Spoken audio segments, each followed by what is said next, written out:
요즘은 연을 띄우는 계절이니까요. 저는 그 애한테 이렇게 말했지요. 얘 일루샤야, 우리도 작년에 띄우던 연을 꺼내서 띄워보지 않겠니? 아빠가 고쳐줄게. 그 연은 어디다 넣어두었니? 그래도 그 애는 저한테 외면을 하고선 채 아무 대꾸도 없었습니다.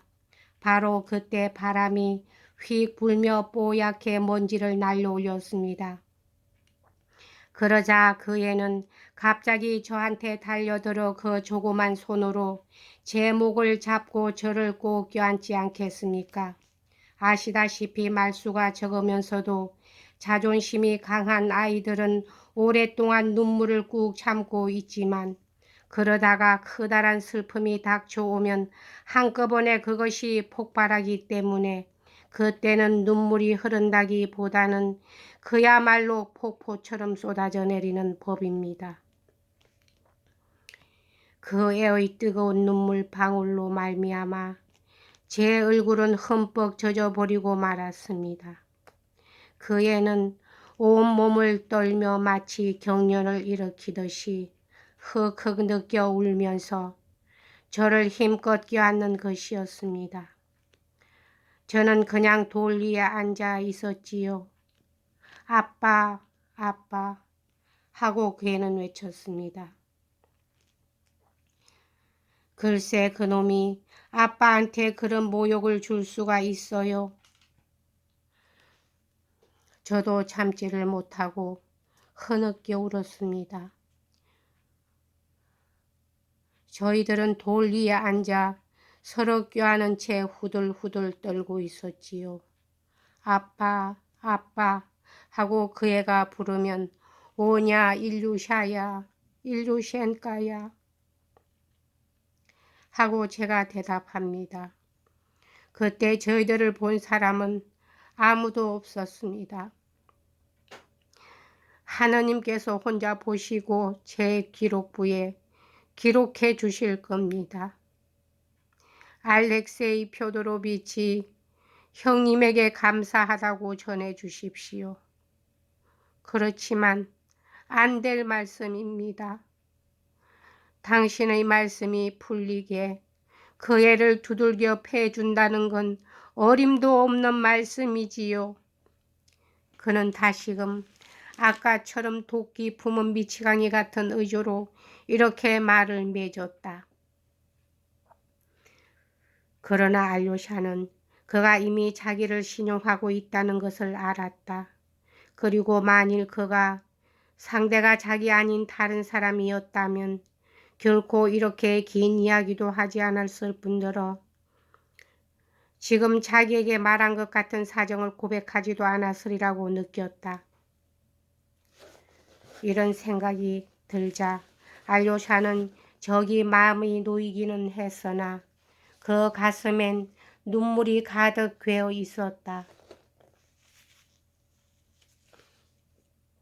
아, 어떻게 해서든지 그 애와 꼭 화해를 하고 싶군요.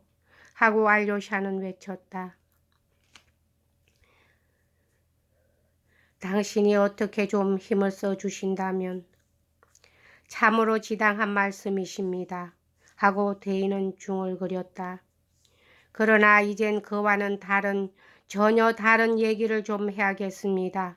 하고 알료샤는 말을 이었다. 잘 들어주십시오. 당신에게 전해드릴 것이 있어서 왔습니다. 우리 형 드미트리는 자기 약혼녀에게까지 모욕을 주었습니다. 그분은 더 할 수 없이 고결한 아가씨입니다. 그분에 대해선 당신도 아마 들었을 줄 믿습니다만 나도 그분이 받은 모욕을 당신에게 말씀드릴 권리를 갖고 있습니다. 아니 그렇게 해야 할 의무가 있다고 하는 편이 옳을 것 같군요.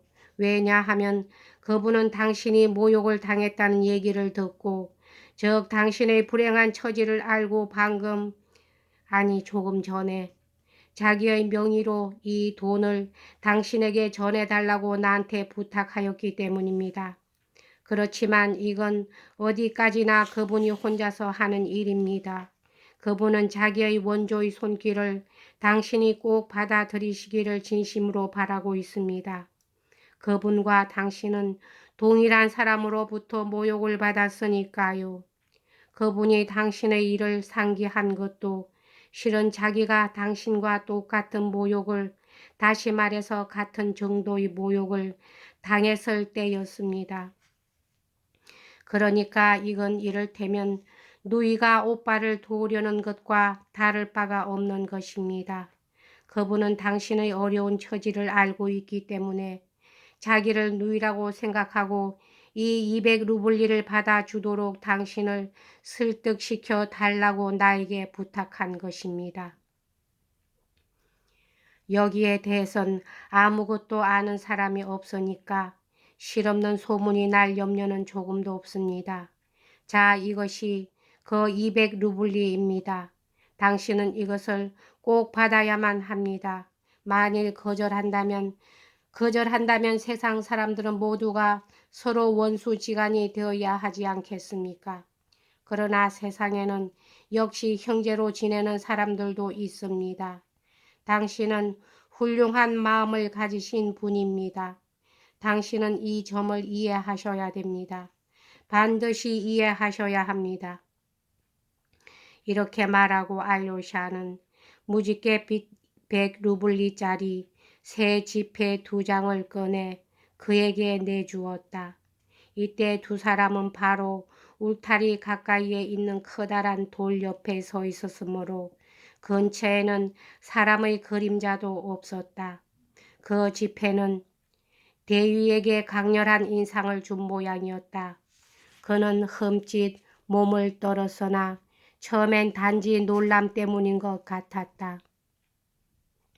그는 이런 일을 생각해 본 적도 없었거니와 그들의 대화가 이런 결과에 이르리라고는 전혀 예기치도 못했던 것 같았다.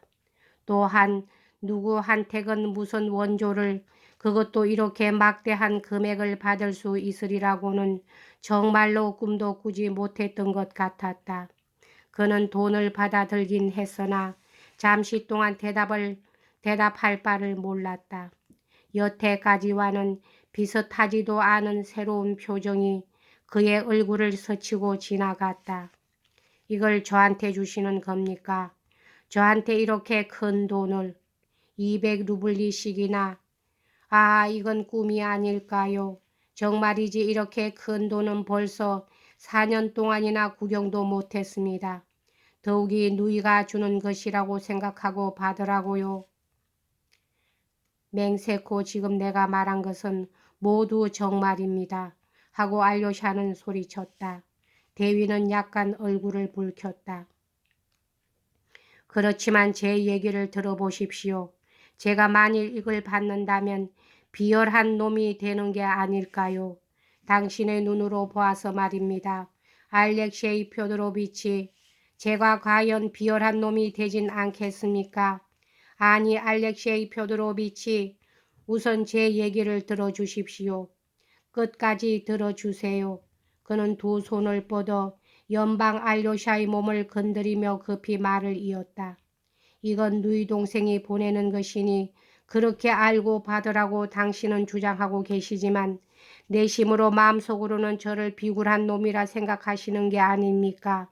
만약에 제가 이걸 받는다면 말입니다. 아니, 절대로 그렇지 않습니다. 목숨을 걸고라도 맹세하지요. 절대로 그렇게는 생각하지 않습니다. 뿐만 아니라 이 일은 아무에게도 알려질 염려가 없지 않습니까? 나와 당신, 그리고 그분, 또 한 사람, 그분과 절친한 어떤 부인밖에는 아무도. 그까지 부인 같은 건 문제가 아니에요. 이거 보세요, 알렉세이 뾰드로비치. 끝까지 제 얘기를 들어주십시오. 이제는 제 얘기를 죄다 들어주셔야 할 때가 온 것 같습니다. 왜냐하면 이 200루블이라고 하는 돈이 지금 제게 어떤 의미를 갖고 있는지 당신이 도저히 이해하시지 못하겠기에 말입니다. 이 불행한 인간은 점점 이성을 잃고 거의 개의할 만큼 열광적인 의조로 말을 계속했다.